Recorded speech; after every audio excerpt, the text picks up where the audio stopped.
हिमालय की गोद में बसा गांव गंगोत्री बर्फ से ढकी चोटियों, घने देवदारों और कल कल बहती नदियों से घिरा हुआ था। यहाँ के लोग सरल, परिश्रमी और धार्मिक थे। हर साल नवरात्रि पर पूरा गांव दीपों और फूलों से सज जाता।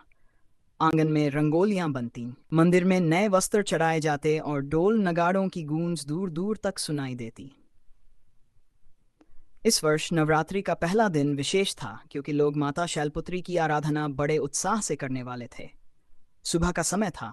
सूरज की पहली किरण जैसे ही हिमालय की चोटियों पर पड़ी, पूरा गांव सुनहरी आभा से नहाया हुआ दिखाई देने लगा। मंदिर की घंटियां अपने आप बजने लगीं। लोग ये देख विस्मित रह गए। धीरे धीरे मंदिर का गर्भगृह प्रकाश से भर गया और वहां माता शैलपुत्री प्रकट हुई। उनके माथे पर अर्धचंद्र, सफेद वस्त्र, हाथों में त्रिशूल और कमल, और वृषभ पर सवार उनका स्वरूप देखते ही बनता था। उनके दर्शन से हर किसी का मन भक्ति से भर गया। गांव की एक छोटी बच्ची संध्या आगे आई। उसकी आंखों में निडरता और श्रद्धा थी। उसने कहा, माँ, हमारा गांव संकट में है।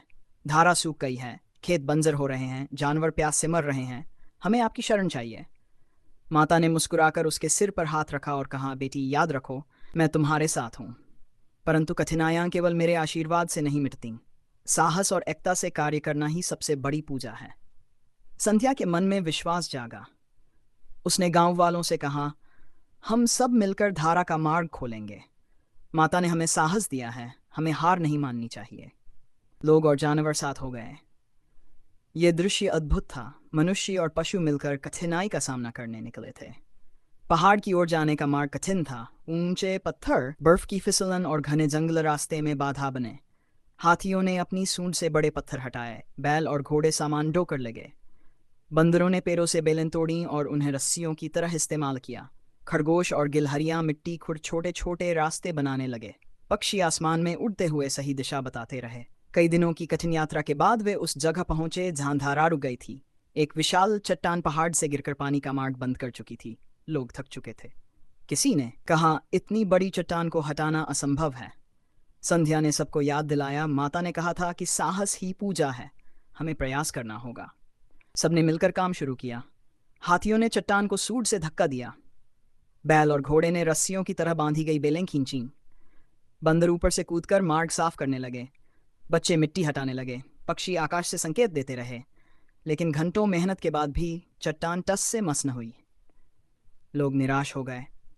उसी समय आकाश से स्वर गूंजा, धैर्य रखो, साहस कभी व्यर्थ नहीं जाता। यह माता शैलपुत्री की आवाज थी। सबके मन में नया उत्साह भर गया। उन्होंने पूरी शक्ति से एक बार फिर प्रयास किया। अचानक पृथ्वी हिली और वह विशाल चट्टान खिसकर नीचे गिर पड़ी। क्षण भर में पहाड़ से जलधारा फूट पड़ी। निर्मल शीतल जल का प्रवाह खेतों और तालाबों की ओर बह चला। बच्चों ने खुशी से नाचना शुरू किया। जानवर तालाब में कूद पड़े।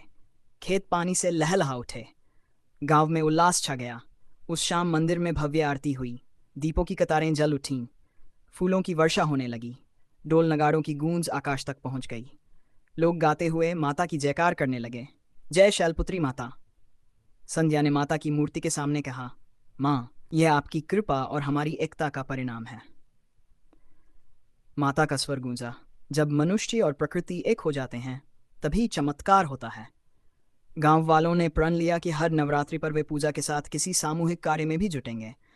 कोई तालाब साफ करेगा, कोई पेड़ लगाएगा, कोई भूखों को भोजन देगा। धीरे धीरे गंगोत्री गांव आदर्श बन गया। लोग दूर दूर से यहाँ आने लगे। वे माता शैलपुत्री की गाथा सुनते और जीवन में धैर्य और साहस अपनाने की प्रेरणा पाते। साल दर साल ये परंपरा चलती रही। बच्चे अपने खेल की शुरुआत जयकार से करते, जय शैलपुत्री माता। खेतों में काम करने वाले किसान भी सुबह हल चलाने से पहले माता का स्मरण करते। जंगल के जानवर भी जब तालाब पर पानी पीने आते तो गांव वाले उन्हें भोजन डालते और कहते, यह माता का आशीर्वाद है। समय बीतने के साथ गंगोत्री गांव हरियाली, समृद्धि और एकता का प्रतीक बन गया। यहाँ कोई भूखा नहीं रहता, कोई अकेला नहीं पड़ता। सबके दिल में ये विश्वास गहरा हो गया कि माता शैलपुत्री केवल मंदिर की मूर्ति नहीं, बल्कि साहस, धैर्य और एकता की शक्ति हैं। वर्षों बाद भी जब बच्चे तारों भरे आसमान के नीचे सोते तो दादी नानी उन्हें यही कहानी सुनाती, कैसे माता शैलपुत्री ने एक छोटी बच्ची संध्या को प्रेरित किया और पूरे गांव को बचाया। और हर कहानी का अंत एक ही वाक्य से होता, सच्ची पूजा वही है जिसमें साहस और सेवा हो। जय शैलपुत्री माता।